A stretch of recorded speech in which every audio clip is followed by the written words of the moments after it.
ഈ ഭീമനിൽ നിന്ന് രക്ഷപ്പെടാനായി ഒരു ചെറിയ പെൺകുട്ടി വേഗത്തിൽ ഒരു വെള്ളരിക്കയ്ക്കുള്ളിൽ ഒളിച്ചു.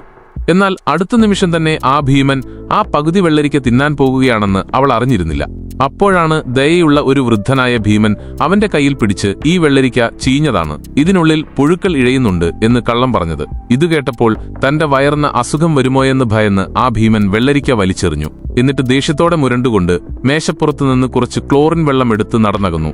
മെല്ലെ പെൺകുട്ടി വെള്ളരിക്കയിൽ നിന്ന് പുറത്തേക്കിഴഞ്ഞു വന്നു. പക്ഷേ അവളുടെ ശരീരം മുഴുവൻ ഒട്ടിപ്പിടിക്കുന്ന നീരിൽ കുളിച്ചിരുന്നു. വൃദ്ധനായ ഭീമൻ അവളെ ശ്രദ്ധയോടെ എടുത്ത് ഒരു വലിയ പൈപ്പിനടിയിൽ കൊണ്ടുപോയി കഴുകി വൃത്തിയാക്കി. എന്നിട്ട് ഒരു തീയുടെ അടുത്ത് വെച്ച് അവളുടെ വസ്ത്രങ്ങൾ ഉണക്കി നൽകി. വൃദ്ധനായ ഭീമൻ അവളെ മനുഷ്യലോകത്തേക്ക് തിരിച്ചയക്കാൻ ആഗ്രഹിച്ചു. പക്ഷെ ഇത് എളുപ്പമായിരുന്നില്ല. കാരണം അവനായിരുന്നു എല്ലാ ഭീമന്മാരിലും വെച്ച് ഏറ്റവും ചെറിയവൻ.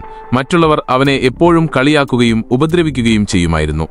അങ്ങനെ ഉച്ചയ്ക്ക് എല്ലാ ഭീമന്മാരും ഉറങ്ങുമ്പോൾ അയാൾ അവളെയും കൊണ്ട് പതുക്കെ നടന്നുപോയി. അയാൾ ശ്രദ്ധയോടെ നടന്നു. പക്ഷേ ഒരു ശ്രദ്ധാലുവായ ഭീമൻ അവനെ പിടികൂടുകയും അവനെ ബുദ്ധിമുട്ടിക്കാൻ തുടങ്ങുകയും ചെയ്തു. ഭാഗ്യവശാൽ പെൺകുട്ടി ഒരു പുതപ്പിനടിയിൽ ഒളിച്ചിരുന്നതിനാൽ ആരും അവളെ കണ്ടില്ല.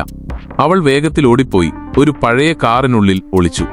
അതേസമയം മറ്റ് ഭീമന്മാർ വൃദ്ധനായ ഭീമനെ ഒരു പന്ത് പോലെ എടുത്തെറിയാൻ തുടങ്ങി.